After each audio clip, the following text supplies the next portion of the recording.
The Old School is brought to you by Ahart Solutions, which provides school surveys and applied research. More information at ahartsolutions.com.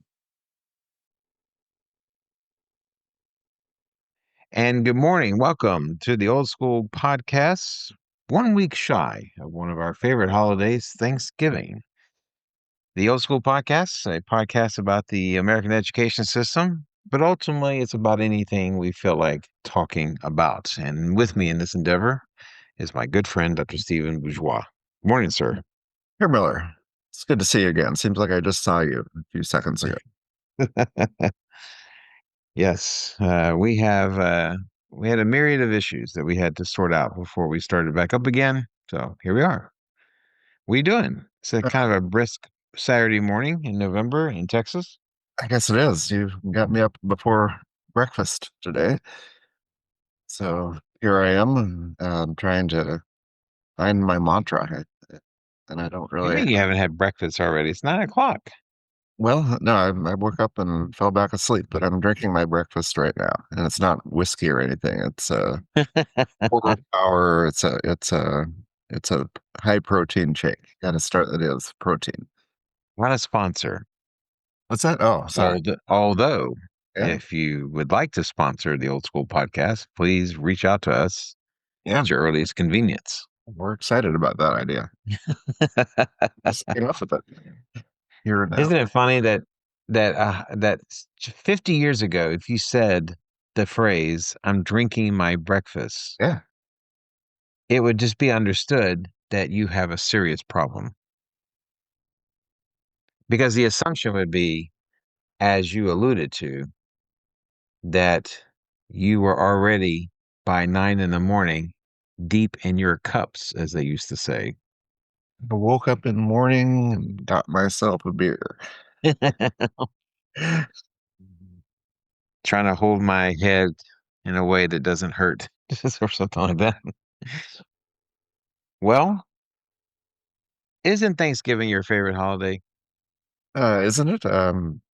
Sure. As far, I mean, of all the holidays? the bar is pretty low for me, and I'd rather not have any of them, to be quite frank. But a But holiday beyond the emphasis on being thankful, any holiday that's surrounded and almost exclusively viewed through the lens of food and football certainly has to rank fairly high for you. Wouldn't you agree? it's at the top of the list for sure. But I think any other Thursday in the year is still preferable to that one. It's not like I get real excited about it. I mean, yeah, we get to see our family, which is great, and so it kind of forces people in some great way to see their family, and so I guess that's in its to its credit. So to that point, I thought we'd spend this episode basically talking about things that we're thankful for. What? No, I'm just kidding. No, Around, I around would the never table, do that. we could go around the table.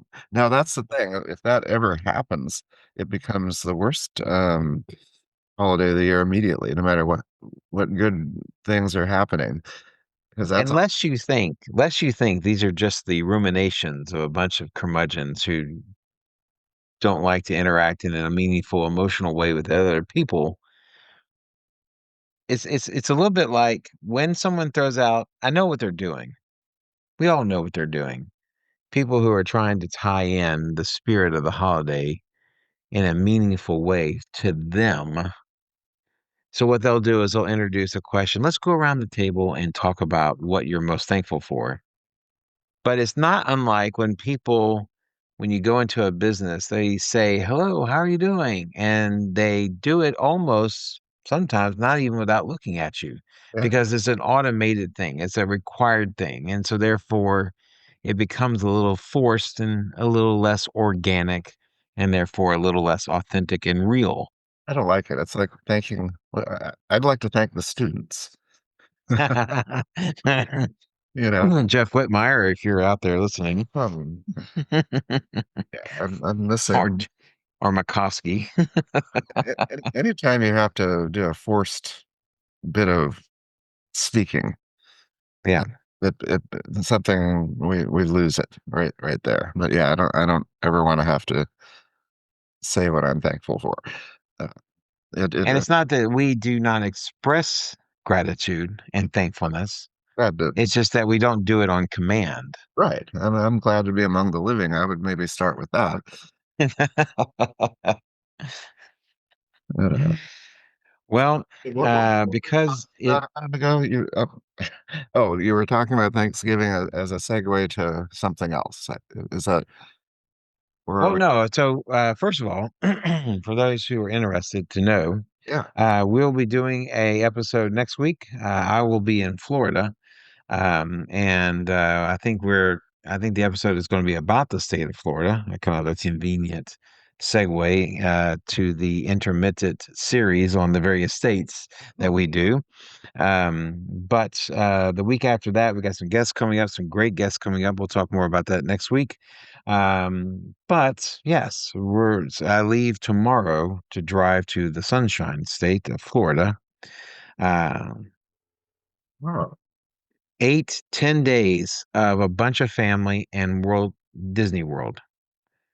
so that And I told somebody else if I did not come home drunk, it will be a minor miracle. you But you mentioned Disney World. You're actually really going there? I'm really going. We spent an obscene amount of money so that my daughter can have this lovely experience. And so I can't tell you how much I'm not looking forward to it. And everyone says, "Oh, but the joy of your daughter's face will make you feel like it's," and it's like I see the joy of my daughter's face every day just for the fact that she gets to live with such an erudite couple such as her mother and father.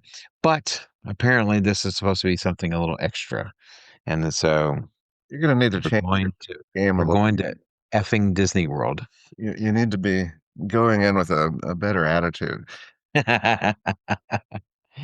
But, Well, it does help that the first day of them going to Disney World, I'm driving to Tampa to go see a football game. And so, so none of this surprises me, by the way. Ross will be at a football game. Excuse me, I need to leave now for a day and a half. well, initially when we talked about this, I'd say, okay, I'd be gone 2 days and then I'll go to Disney World 2 days, That seemed fair.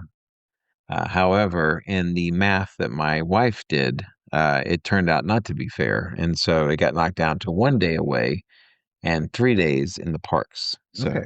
So you're going to this is when you're going to do some remote little audio clips of you walking around Disney World. Is that going to happen? that's going to happen. It's always remains to be seen whether it'll be as witty or funny or thought provoking as the various video clips or audio clips I did walking through um, the Uffizi Museum in Florence or some of the other things we did when we were in Rome or Italy. But we'll see. Well, this one is no one will bother you for talking. Everybody's making little videos and looking at their phone. Everybody's a YouTuber who goes to that place. I'm in Disney World. Boy, it's great. Here's what I recommend you do. They won't find that weird. They would only find it weird if I wasn't doing anything like that. Yeah.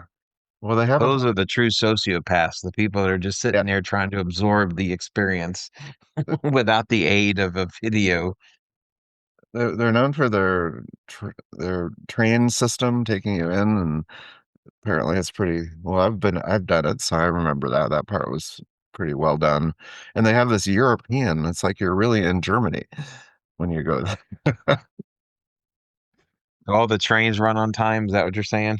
Something like that. But we don't need to talk about trains. Well, part of what we're going to talk about today, though, has to deal with a kind of a recent development, and that is me and woodworking. Because I'm retired and at a time in my life where I can perhaps appreciate some of these endeavors. And this is right after we spoke last week about my desire to try to learn new things and to try to develop new skills and what have you. So I have got into woodworking. Now, I mention that not to discuss my adventures in woodworking, which I'm sure would still be riveting, Mhm. but it has more to do with kind of a something to do with a philosophy about how we run our lives and do our, do our bit, as it were. So there was a book by Nick Offerman, who you may know. He was on Parks and Recs, and been in a bunch of things. This Is Us and what have you. He's a very smart guy, very interesting man. He wrote a book called Where the Deer and the Antelope Play: The Pastoral Observations of One Ignorant American Who Loves to Walk Outside. Now, this book was gifted to me for my birthday or for Christmas or something, because more than a handful of people have suggested that I share some of the qualities of Nick Offerman, and to that I know, extent, see, and remember him. He's a funny guy. he is a funny guy. Okay, and it's about But your in age. the book, Yeah, say again, he's about your age too. He's he's really about what? he's about your age, Yeah, and I guess I don't know. and he has facial hair. He has facial hair. Yes, there you go. You You all stumbled can on. you all can hang out. We can hang out. We have beards. Um, but in the book and other venues, he's talked about the importance of, well, woodworking specifically, because he's a real big carpenter guy. He has his own wood shop. He does a lot of things with communities, and about making things, but not just woodworking specifically, but the notion of making and fixing things in general. Now, this may be a bit of a odd topic to harp on. One, because you're an indoor cat, and I've never seen you make or fix anything in the entire time that we've known each other, This is not true. except for people's intellectual thoughts or trains of thought or what have you. I work in mines, but no, I've done things. Um, You've done things I'm I feel like I have to defend myself. I built a house once from scratch with my bare hands. like a toy house, like a No, no, Barbie house, or no.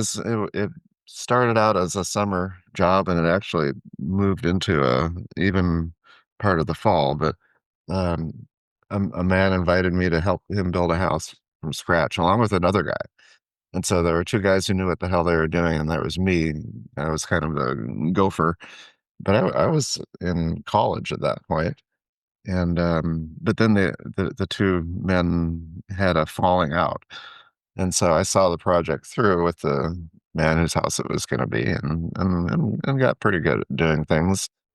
And so I actually built a house here, Miller. so one of the things that Offerman talks about is the value of being able to build things or to fix things. Mhm. And he mentions it in terms of, it is a quality that not only serves the individual and the individual's family, but it has the potential of serving the community.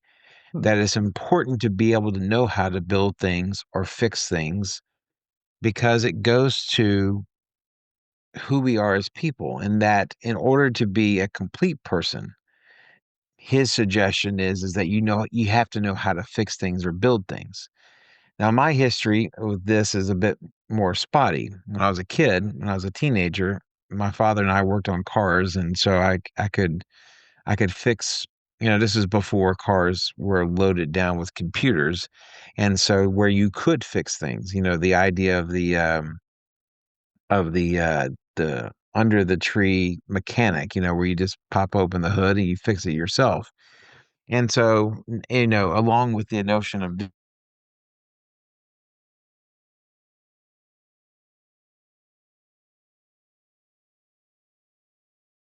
labor, that there were people in this world whose job it would be to fix things, and then I would be doing something else, what have you. And so I would just pay to have people do things.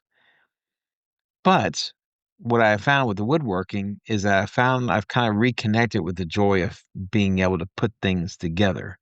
Now, I must tell you, my first couple of projects have not been pretty, but they have been. utilitarian in nature. Um, this goes to self-efficacy.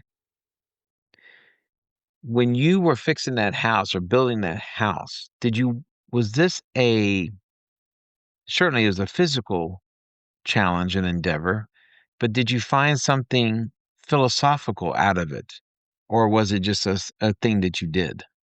A few seconds ago, you paused, and it was a frozen moment, and I was thinking back during that about 3 seconds of dead air.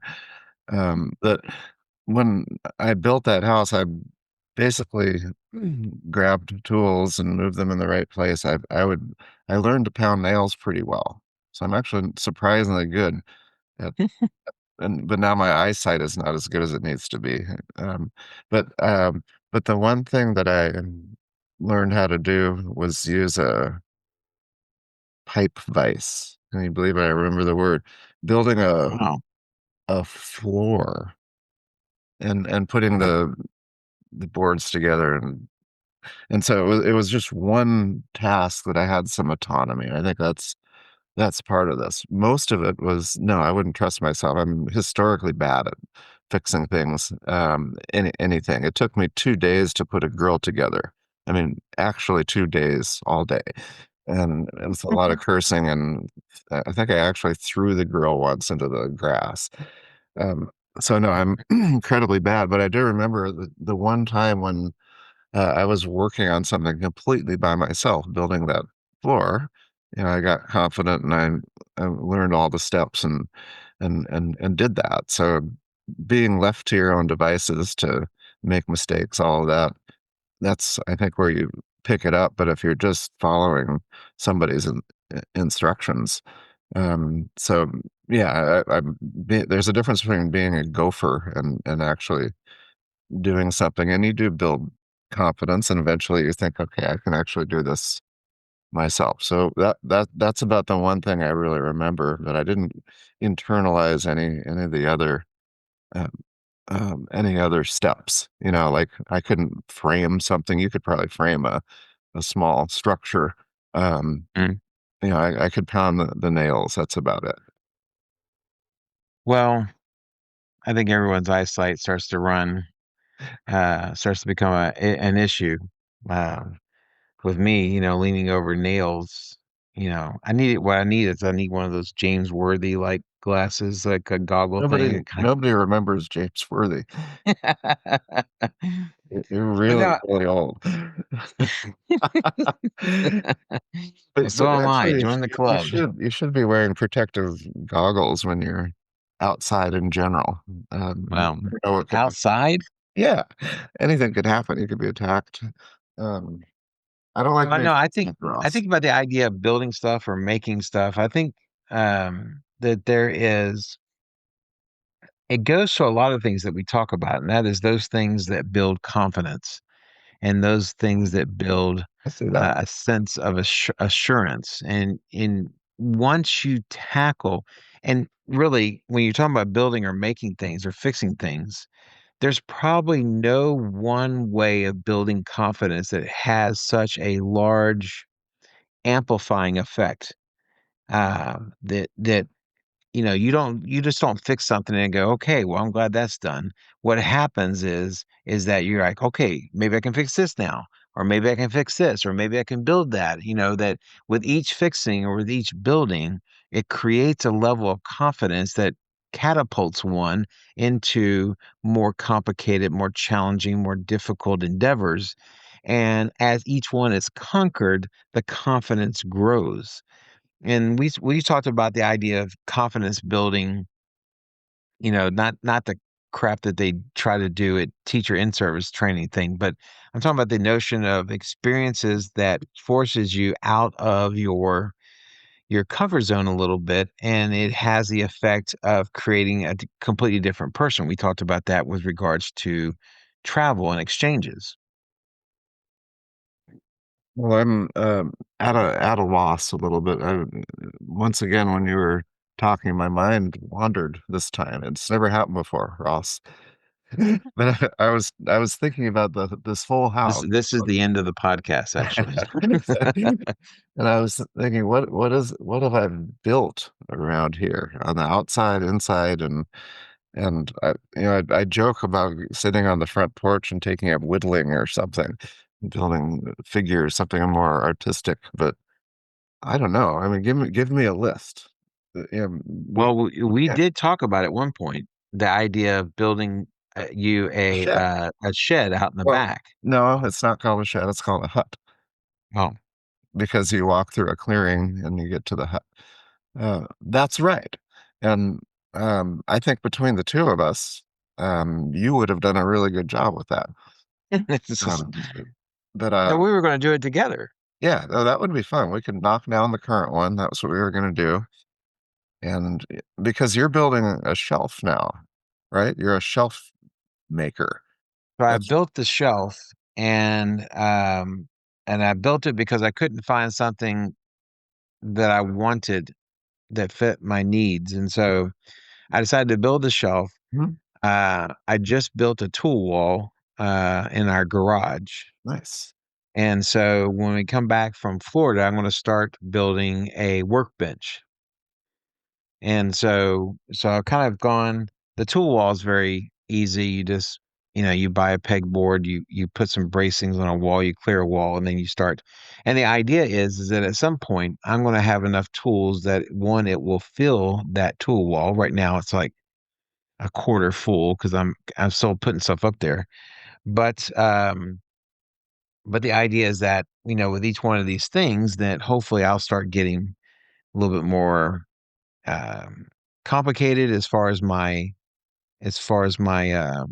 projects go, and therefore, you don't buy a whole bunch of tools. You just buy tools as you need them, and then slowly but surely your setup begins to fill out, Hmm. and it becomes almost like a physical, tangible representation of the confidence that grows and the skills that grow as a part of that. Starting to get on board with this. I think you got me excited, reminding me about the hut. But the difference is that anybody can go to Home Depot and pick out one of those little pre-made sheds Right. and hire some people to bring it over there and put it together for you. And you're standing there walking around watching them. Maybe you're just sitting inside doing what you do. They knock on the door and say, okay, your shed is finished. And Right. it's a shed. It's not a hut at that point because building a hut in a traditional sense, in a Martin Heidegger sense, you're supposed to build it with wood, trees from the ground, from the earth, from where you're residing and dwelling, and that's part of it as well. But imagine the difference in meaning of that hut. You and I get out there, build it from zero, and then we build one at your house. And, you get a thumbs up to have the Miller Bourgeois Construction Company go in there. Uh, so it may not be perfect in all ways, but it would be really much more meaningful. And then every time you're in that hut, you'll say, "Hey, we built this ourselves." We built this city. Yeah, that's the song that we would play in the background. But I have another project since you're building shelves now. I Yeah. would like a place for whiskey. I want to start collecting good whiskey, kind of like the Millers do. But not put it in a closet, you know. But display it in the den, the place where we watch sports. But so actual shelving that we build that has to look really good, but where those bottles would sit and not fall forward and ruin them. And a place for whiskey. So, provided that the sole purpose of your endeavors as a builder is not to have a more convenient way of getting drunk, No, no, as no. far It's not it at all. but no, it's the idea, and I was telling my wife about this. She asked me, she goes, "Where do you see this going?" And I told her, I said, "It's the idea that we might get to the point that I might get to a point where it is more interesting and it's cheaper for me to build something that we need rather than to simply buy what we need. And I think that that goes also to kind of the more practical aspects of what it means to be able to fix things or to make things.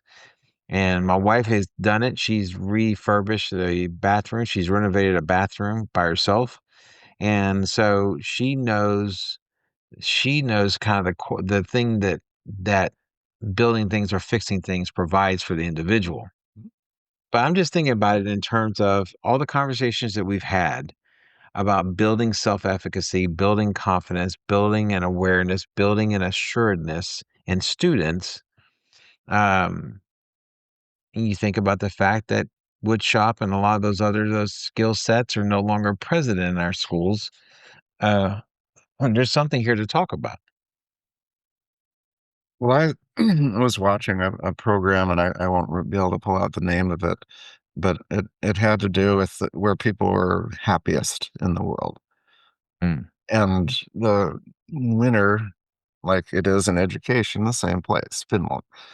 It makes you wonder. They're onto something. yes. But this was in the northern part, Lapland. Wait, I mean, you see these images of open snow and mountains and beautiful places. But the essence of the lesson, I won't go into the episode itself, is that they're living off the land. They're um, when they're fishing, they're digging the hole in the snow themselves, and they drop the line in, and so they're working for it. There's effort, and they're eating that fish. They raise reindeer and eat Mhm, deer, and they bathe in the cold water of the ice, and they drink um, vodka, and they keep warm, and they laugh a lot. And so the simplicity, but they're doing it all. They're self-sufficient, and I think there's something about that, and all these other trappings. Um, so imagine the converse, inverse, whatever it is, where we bring those fins to where we reside, living in a neighborhood, and everything we, we'll call or we'll use our app to get the food. We'll maybe drive and have the person put it in our car. We'll come home and we'll unthaw the food, and there's just something really different about that. So I can see how they win. The Finns are winning in education and in happiness. We might want to take them a little bit more seriously. it's interesting you brought this up because there is actually, geographically speaking, there's something called the happiness index. And it is not just the fact that the Sami people, these are the people that live in Lapland, Hmm. are happy. The country itself is happy. So according to the index, the happiness index, it runs on a score of 1 to 10. Hmm. And that the rankings are done on as far as a 3-year average. The rankings are determined by analyzing data, especially with regards to, well, the categories are gross domestic product per capita, social support, healthy life expectancy, freedom to make your own life choices, generosity of the general population, and perceptions of internal and external corruption levels. Wow. And so that's the thing that they use. And with that, as you know, it comes down to creating a number. And the top five, Hmm. Finland is number one, Denmark two, Iceland three, Sweden four, and I must admit, rather surprisingly, Israel is five.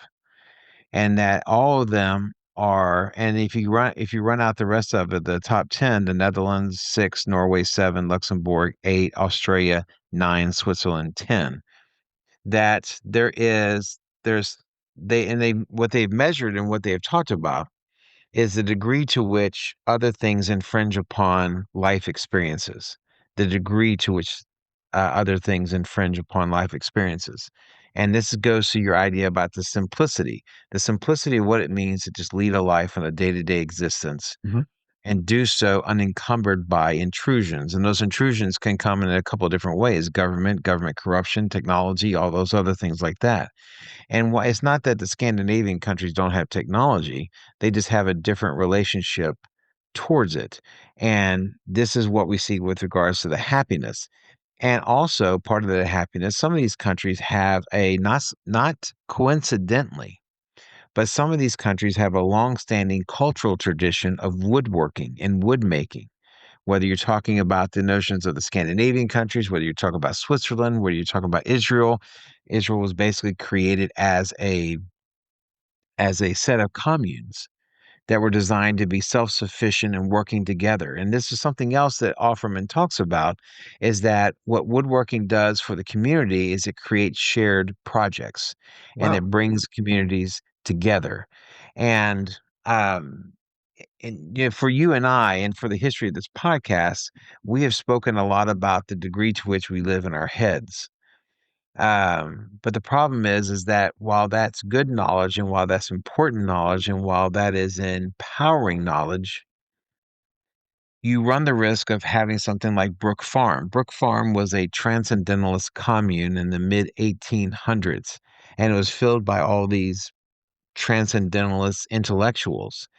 But about 8 years into the experiment, the Brook Farm burned down. And the problem was no one knew how to fix anything. No one knew how to rebuild anything. And then all the transcendentalists just kind of like scattered and just slowly drifted That away. that would be a great comedy series, you But, know, but I but see the, what you're getting at. yeah, so the thing is that there is value in living in your head, and there's value in knowing things, and there's value in being able to expound upon things and to think about things.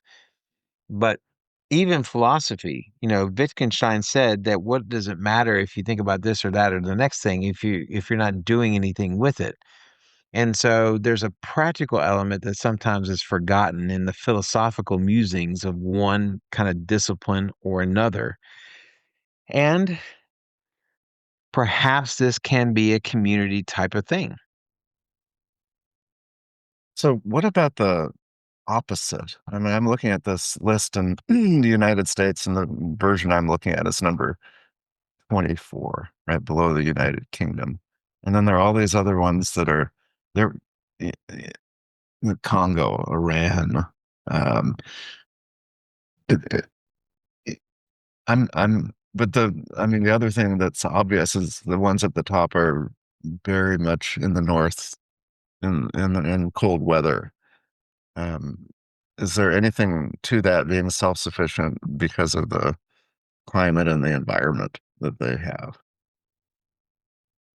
Well, I mean, I certainly the extremity of the environment is something to be considered, but also consider that in the top portion of this category are places like Kuwait and Costa Rica Hmm. and the United Arab Emirates, Saudi Arabia. You even have places like Romania and Lithuania. These are places that someone may not necessarily think of when they think of a happy country or a happy people, but it might speak more to the notion of what your environment requires of you.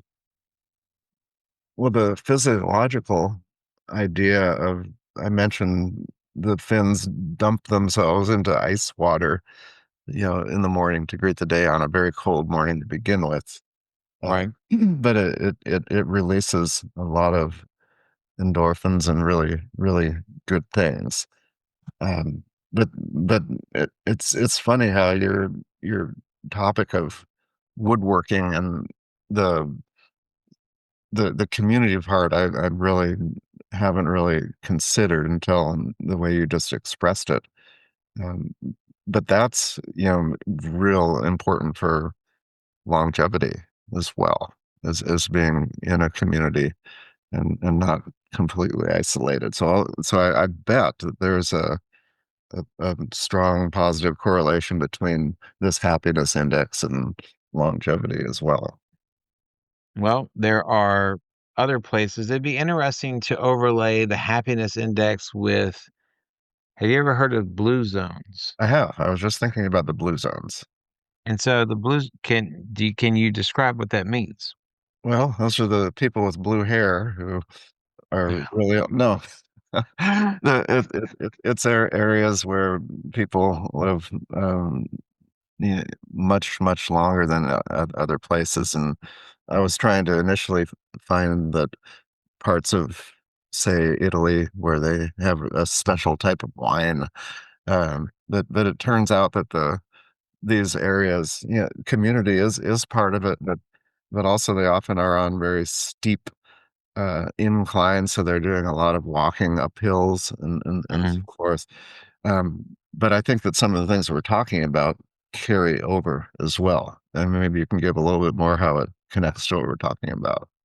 Well, like, for example, one of the areas that's considered a blue zone is Okinawa, Hmm. and Japan has a very long tradition of woodworking and carpentry, simply because that has been the major thing they've been able to use. And if you've ever been to Japan, if you've ever been inside a traditionally made Japanese home, you see a level of woodworking that surpasses anything that you've ever come across before. And where in the United States and in other places in the West, they depend on nails or different things like that. In Japan, they do a lot of interlocking woodwork, Well, so that the construction of whatever they're putting together is a question of things that do not require like metal. Now they still, of course, they still use nails. They use all the other stuff that we use, but in traditional Japanese wood making, it has to do with designing the ends of planks and beams and boards to lock in with the other piece, and that creates the strength and that creates the stability. And it's something that, of course, what makes Okinawa a blue zone also has a lot to do with how much people are doing, how much people are working, how much people are engaged with things, engaged with one another. Of course, their diet is a big part of what makes Okinawa a blue zone. And so, but it also goes into self-efficacy and self-efficiency, the idea of doing things for yourself and physically doing them, whether it includes walking up and down hills on a regular basis, or whether has to do with building things or fixing things. There is a connectiveness to this issue. so how does that the idea of self-efficacy is it's where you build based upon mastery experiences and you build confidence and competence, and it's so you can attain that through individual efficacy and success, but also through vicarious experiences of Mm. efficacy, watching other people be successful. So if you combine taking some risks, I think, deciding you're going to try something, and then as you gain success, then you're going to be more willing to try for something even harder the next time. And to go towards the idea of like watching other people and doing it vicariously, it's interesting you bring that up because lest you think that these are just the musings and the aspirations of retired people with plenty of time on their hands, people that I looked towards and leaned on for advice when I first started were people who did this all the time. And I remember talking to my one friend, a former neighbor of mine. I said, "Hey," I said, "I'm thinking about uh, starting some woodworking projects," and he said, "Great, let me know when you're going to start, and I'll come over and I'll watch." Hmm. And for him and his crew and his family and his friends, someone starting a project it was a spectator sport that turns into a conversation about, hey, the best way to do that is if you did this and you did that. And so it's passing down of knowledge, it's passing down of skills. And then inevitably, there's also participation as well.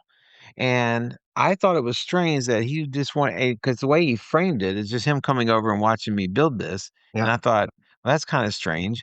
But what I found out is that a lot of people who do woodworking also join other people in their projects, either as a participant or as someone who provides input, or someone who just hangs out while someone does this.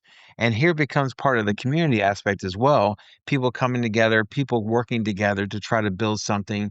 Even if it's not for them personally, it becomes a shared experience that one person has with another person.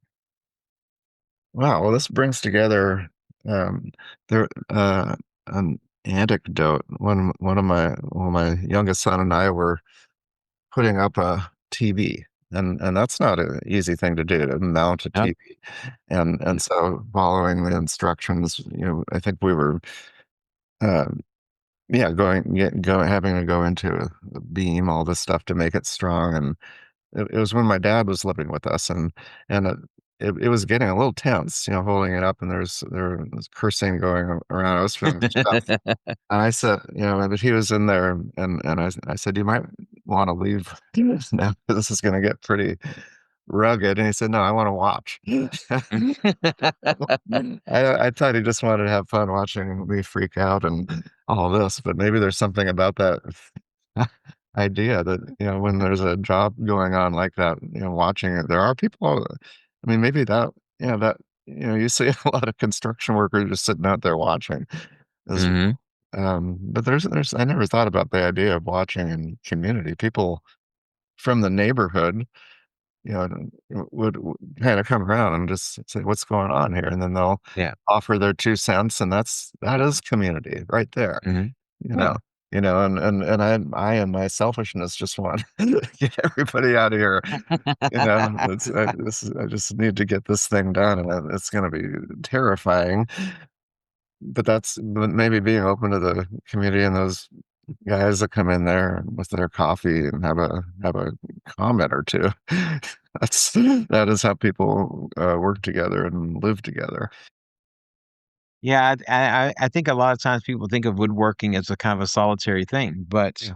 Mhm. to kind of make a final observation and a final correlation of how it creates community, think about the Amish Yeah. and the barn raising that they do. That is a community event. The entire community comes together to help out another member of a community. If a barn needs to be built or a barn needs to be replaced or renovated or whatever the case may be, it is a community affair. The people who know the woodworking are out there doing it and working together. The people who don't know it are putting together food and kind of like a communal type of experience. And I don't know where this woodworking is going to go for me. I don't know if I will see this through to the last of my days fixing things or making things. But one, I would like to think that I will. And two, it has opened up in my mind the idea that there are other avenues to achieve the things that we have been opining about and deliberating and thinking about. And maybe we have a chance to do something a little bit different. Well, different in terms of the neighbors. I mean, I can recall when we put in a water heater, the the garage door was open, and, we had people doing it for us, but the neighbors came out. Mhm, Came over and said, "I remember the previous owner did this back then, and I know," mhm. so, but that's a beautiful notion of, if you were building something in your front yard, the neighbors would probably happen by. And I'm doing it in my garage, and when I'm working in the garage and when I've been working in the Yeah, garage the last couple months, the garage doors have been open. yeah, people will come by. Yeah. Yeah, Come by. I "What are you I doing? may What are you making? I may What come are over. you doing over there? What you got going Yeah, on?" yeah, I'm gonna come over. It happened by the Miller's house, just unannounced. I'm just gonna drive Unannounced, yeah. by and So say, "Hey, Ross, what are you up to there in there? What are you building?" Well, we got a lot out of this. I think we did. You and I did. I don't know if Yes, anybody else did, but a few connections surprised me from where we started. sure. So next week we're going to be live from Florida. Well, not live, but I'm going to be in Florida, and we're going to talk about the state of Florida in context of silly Disney World. And then we have a couple guests. Well, like I said, we'll talk about that next week. But for those of you who listened and have listened throughout the episode, thank you so much. We appreciate it. Please tune in next week. Fun and frivolity, no doubt, will ensue as we talk about the state of Florida and Thanksgiving. So with that, we shall say adieu, Herr Dr. Bourgeois. Adieu, and schöne Reise. Enjoy your trip, Herr Miller. Thank you very much. Yeah.